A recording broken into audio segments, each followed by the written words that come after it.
Aryavysya corporation నిధుల విడుదలపై కాలయాపన చేయడం తగదన్నారు కామారెడ్డి పట్టణ ఆర్యవైశ్య సంఘ అధ్యక్షుడు మేటూరి శ్రీకాంత్. ఆర్యవైశ్యుల సంక్షేమం పట్ల నిర్లక్ష్యం వహిస్తే రాబోయే ఎన్నికల్లో కాంగ్రెస్ ప్రభుత్వానికి గుణపాఠం చెబుతామని హెచ్చరించారు. కాంగ్రెస్ను కామారెడ్డి నుంచే భూస్థాపితం చేసే దిశగా కార్యాచరణ సిద్ధం చేస్తున్నట్లు ఆర్యవైశ్య సంఘ నాయకులు తెలిపారు.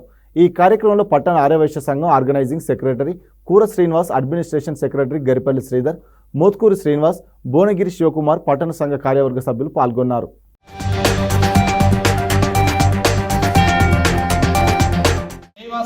జై జై వాసవి. నిన్నటి రోజు మన తెలంగాణ రాష్ట్ర ప్రభుత్వం బడ్జెట్ సమావేశాన్ని నిర్వహించడం జరిగింది. ఈ బడ్జెట్ సమావేశం ప్రజారంజక బడ్జెట్ అని అనుకున్నాం, కానీ వాళ్ళు వారి ప్రభుత్వాన్ని కాపాడుకునే బడ్జెట్ తప్ప ప్రజలకు ఎలాంటి సహాయ సహకారాలను అందించని బడ్జెట్ అది.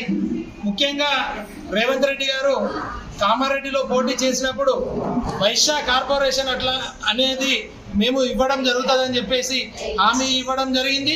అలాగే మా కాల్వా సుజాతక్కను పాపం ఆమెను వైశ్య కార్పొరేషన్ చైర్మన్గా ప్రకటించడం కూడా జరిగింది. కానీ నిన్నటి బడ్జెట్లో వైశ్య కార్పొరేషన్కు సంబంధించి ఎలాంటి నిధులు వారు కేటాయించడం జరగలేదు.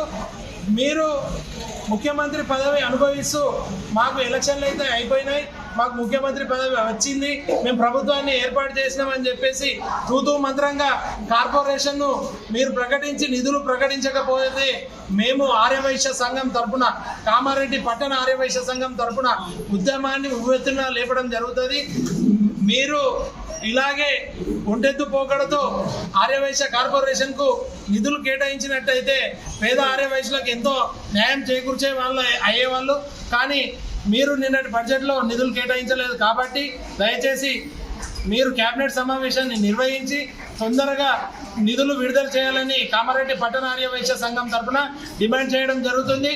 అలాగే ఎలక్షన్స్ అయిపోయినాయని అనుకోవద్దు. రాబోయే ఎలక్షన్స్ ఏవైతే మున్సిపల్ ఎలక్షన్స్ మరియు లోకల్ బాడీ ఎలక్షన్స్లో ఆర్యవైశ్య కుటుంబ సభ్యులందరూ ఐక్యంగా ఉంటాం. మేము రాజకీయాలకు అతీతంగా పోరాటం జరిపి వైశ్య కార్పొరేషన్ నిధులు వచ్చేదాకా పోరాటం చేస్తాం. లేకపోతే మీ పార్టీని చిత్తుగా ఓడగొడతామని తెలియజేస్తూ ఈరోజు ఈ సమావేశానికి అవకాశం ఇచ్చిన మీరందరికీ ధన్యవాదాలు తెలియజేస్తున్నాను. జై వాసవి.